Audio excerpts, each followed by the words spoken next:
I hadn't thought to book anywhere for our meeting, neither had my interviewee's handler. The three of us spent an awkward 10 minutes trailing from packed pub to crowded cafe, before deciding that time was short and we might as well just get on with it. So it was that I ended up interviewing the foreign minister of Somaliland by the fridge in the corner of a Westminster sandwich shop.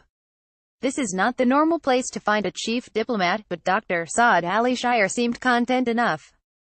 If we were officially recognized, I'd be surrounded by security and so forth, he pointed out. I wouldn't be free. But then, Somaliland, estimated population 3.5 million, is not like most countries. Officially, indeed, it isn't a country at all. There are half a dozen territories around the world, Palestine, Turkish North Cyprus, Western Sahara and so forth, whose independence is not universally recognized, or is recognized only by other equally unrecognized states. But Somaliland is unique, the only territory whose independence is recognized by no other state, yet which functions as one all the same. It exists de facto, just not de jure. Somaliland was briefly recognized once before, for 5 days in June 1960, what had been the British Somaliland Protectorate became a sovereign state. On the 1st of July, however, it joined with Italian Somalia, to its south and east, to form the Somali Republic, a hairpin-shaped territory along the coast of the Horn of Africa. Officially, that state still exists. But in 1991, as the southern half of the country descended into civil war, the northern half broke away. Today, the former British protectorate styles itself as Somaliland, and as, Dr. Shire claims, exceptional in the region.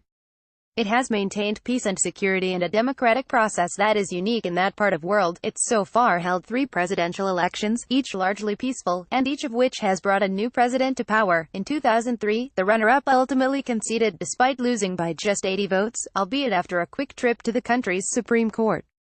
The country is far from perfect, of course. A poet was recently jailed for anti-national activity. Why has democracy taken hold in Somaliland, when it struggled in so much of Africa? Shire credits tradition. Its nomadic tribes are very democratic. There is a culture in which people accept the authority of their elders. He suggests another reason, too. The fledgling state spent the first decade of its existence focusing on internal reconciliation, rather than moving immediately to hold an election.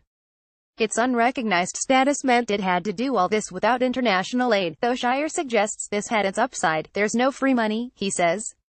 Once you take money, there's a timetable, 3 months, 6 months. We said no, we're going to stay here until it's finished. The most recent election was held last November, and saw President Muse Bihi Abdi elected with 55% of the vote. At time of our meeting, he'd already met leaders in neighboring Djibouti and Ethiopia, and was planning a broader tour of Africa.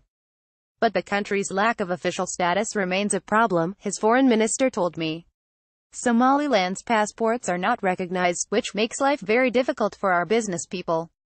Shire, having lived in London for many years, travels on a British passport. It also makes it harder to attract both international aid and risk-averse private investment. That in turn holds back the country's economy. In most developing countries, Shire notes, infrastructure is financed through soft credit from institutions like the World Bank. Because we can't access this, we can't build. Much of Shire's business in London the week we met was concerned with raising the country's profile. He did several interviews with the BBC and other broadcasters, and met with the Somalian all-party parliamentary group at Westminster, too. Britain has had a Somali population since the 19th century, though the vast majority has arrived since the civil war that began in 1991. Basically, it's my job to sell Somaliland. But recognition, he adds, is always an objective. We are climbing the ladder towards statehood. I think the international community is sympathetic. The British government has hinted that it's willing to support the cause, but it doesn't want to be first out the gate, for fear it'll be accused of recolonizing its former territory. Shire clearly finds this frustrating. Our position is that you shouldn't make decisions on the basis of what people will say, but by what's right or wrong. For the moment, though, the difficulty the territory seems to face is, paradoxically, that it's currently doing okay. In a world with no shortage of conflict, an unrecognized but functional state just isn't at the top of anyone's to-do list. We don't get attention because we are peaceful. Shire jokes. Perhaps we should cause a crisis.